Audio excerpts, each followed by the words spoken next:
அனைவருக்கும் இனிமையான காலை வணக்கங்களுடன் கூடிய நல்வாழ்த்துக்கள். விடியலேவா நிகழ்ச்சியில் உங்கள் அனைவரையும் சந்திப்பதில் மிக்க மகிழ்ச்சி. நல்ல சொற்களை விட்டு தீய சொற்களை பயன்படுத்துவது பழங்களை விட்டு காய்களை உண்பதற்கு சமம் என்ற வள்ளுவனின் சிறந்த சிந்தனையோடு இன்றைய விடியலேவா நிகழ்ச்சியை துவங்குவோம். ஒரு மனிதன் தன் உடலை ஆரோக்கியமாக வைத்துக்கொள்ள உழைப்பு மட்டும் இருந்தால் போதாது, உடற்பயிற்சியும் அவசியம்.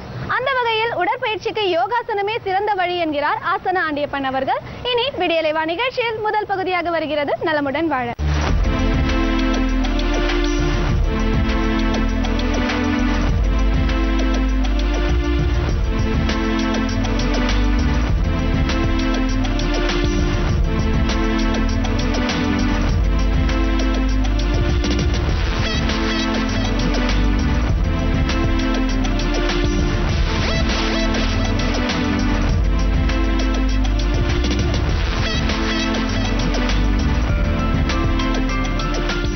என் அருமை உலகத் தமிழ் மக்களே, தாய்மார்களே, பெரியோர்களே, சிறார்களே, என் அருமை சீடர்களே, யோக நண்பர்களே, உங்கள் அனைவருக்கும் என் இனிய காலை வணக்கம்.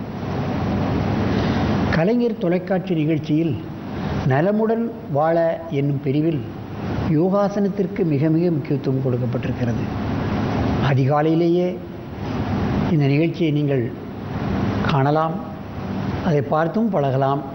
முடிந்த அளவு செய்தாலே உங்களுக்கு முழுமையான பலன் கிடைக்கும். அதை நீங்கள் மறவாமல் தெரிந்து கொள்ள வேண்டும். எத்தனையோ நிகழ்ச்சிகள் வருகின்றன, அவைகளெல்லாம் நம் நோயை போக்காது, மனிதனை மனிதனாக மாற்றாது. யோகாசனம் ஒன்றிதான் மனிதனை மனிதனாக மாற்றும், அவனுடைய கெட்ட குணங்களையெல்லாம் நீக்கும், அவன் எடுத்த காரியங்களிலெல்லாம் அவனை வெற்றி பெறச் செய்யும். ஆகவே தான் இதற்கு யோக ஆசனம் என்று வைத்திருக்கிறார்கள். எல்லா விதமான யோகங்களும் இதை செய்பவர்களுக்கு கிடைத்துவிடும் என்பதை நீங்கள் தெரிந்து கொள்ள வேண்டும். அந்த நிலையில் நமது இன்றைக்கு பார்ப்பீர்களானால் 2வது வகுப்பு படிக்கக்கூடிய மாணவன் அற்புதமான ஆசனத்தை செய்ய போகிறான். இவைகளெல்லாம் கஷ்டமான ஆசனம், இவைகளெல்லாம் நமது யோக நூல்களில் இருக்கின்றன. ஏன் இதை வைத்திருக்கிறார்கள் என்பதை கவனிக்க வேண்டும். இந்த ஒரு ஆசனத்தை செய்துவிட்டாலே 72,000 நாடி நரம்புகளும் விரைப்புத்தன்மையற்று உடல் குலைவுத்தன்மை ஏற்பட்டு இரத்த ஓட்டமானது உச்சியிலிருந்து உள்ளங்கால் வரை உள்ள பகுதிக்கு அப்படியே ஃப்ளாஷ் ஆகிடும். உடல் சுறுசுறுப்பாகி விடுகிறது. சோம்பேறித்தனம் என்பதே நமக்கு வராது. அந்த அளவுக்கு இந்த ஆசனத்தினுடைய நன்மை இருக்கின்றது. என் அருமை சீடரே, மெதுவாக பத்மாசனத்தை கலைத்து விட்டு எழுந்திருங்கள். மெதுவாக அந்த ஆசனத்தை செய். பாருங்கள் எவ்வளவு அனாசாயமாக உட்கார்ந்தார்கள் என்பதை பார்க்க வேண்டும். கை விரலெல்லாம் சேர்த்துரு, கட்டை விரலை சேரு. எவ்வளவு அனாசாயமாக இந்த ஆசனத்தை செய்கிறார் என்பதை நீங்கள் கவனிக்க வேண்டும். காலையில் மாணவர்கள் இந்த ஒரு ஆசனத்தை செய்துவிட்டாலே சுறுசுறுப்பு வந்துவிடும். நிறைய நேரம் செய்யணுங்கிற அவசியம் இல்லை. எல்லா உள் உறுப்புகளும் வெளி உறுப்புகளும் இந்த ஆசனத்திலே வேலை செய்கிறது. செய்யும்பொழுதுதான் தெரியும் என்னென்ன நரம்புகள் இழுக்கப்படுகிறது என்பதை. பாருங்கள், மெதுவாக இந்த ஆசனத்தை கலை. மீண்டும் எழுந்திரு, என் பக்கமாக திரும்பி இந்த ஆசனத்தை செய். அல்ல நிமிர்ந்திரு, கையை மேலே உயர்த்து. இதுபோன்று காலை இழுப்பது என்பது அவ்வளவு சர்வசாதாரணமான காரியம் அல்ல. இளம் வயதிலேயே இது போன்ற ஆசனங்களை செய்துவிட்டால் எந்த வயதிலேயும் இது போன்ற ஆசனங்களை செய்யக்கூடிய வல்லமை அந்த பையனுக்கு வந்துவிடும். காலமெல்லாம் அவன் சுறுசுறுப்பாக நினைவாற்றலோடு நோயின்றி வாழக்கூடிய எல்லா விதமான சுகங்களையும் அவன் பெற்று விடுவான். கையை மெதுவாக கீழே இறக்க, அப்படியே எழுந்து இந்த பக்கமாக திரும்பி செய். பை திரும்ப பண்ண. பல கோணங்களில் செய்கிறார், நீங்கள் கவனிக்க வேண்டும். நீங்கள் ஆரம்ப கட்டத்தில் இந்த ஆசனம் செய்யும் பொழுது கையை மேலே கும்பிடு.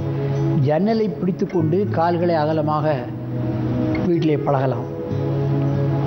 ஜன்னல் கம்பியை பிடித்து கொண்டு இப்படி காலை அகலமாக விரித்து மெதுவாக கொஞ்சம் கொஞ்சமாக உட்கார்ந்து வேண்டுமென்றால் மத்திய பகுதியில் தலையணையை அடுக்கி வைத்து கொண்டு இந்த ஆசனத்தை பழகலாம். ஒவ்வொரு தலையணையாக எடுத்துடலாம்.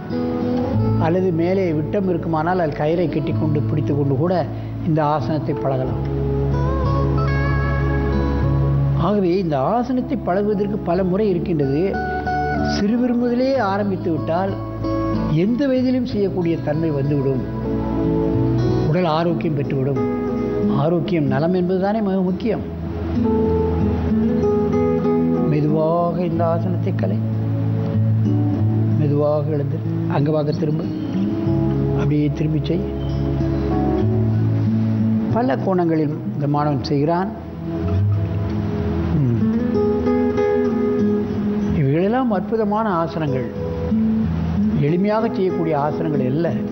ஆனால் இது போன்ற ஆசனங்களை செய்துவிட்டால் இதே ஆசனத்தை வைத்து 50 ஆசனம் 100 ஆசனம் இதில் அடங்கி இருக்கின்றது. அவைகளெல்லாம் செய்ய ஆரம்பித்து விடலாம். மெதுவாக எழுந்து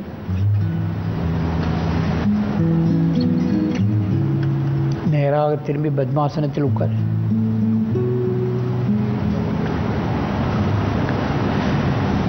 என் அருமை பெரியோர்களே, தாய்மார்களே, மாணவமணிகளே,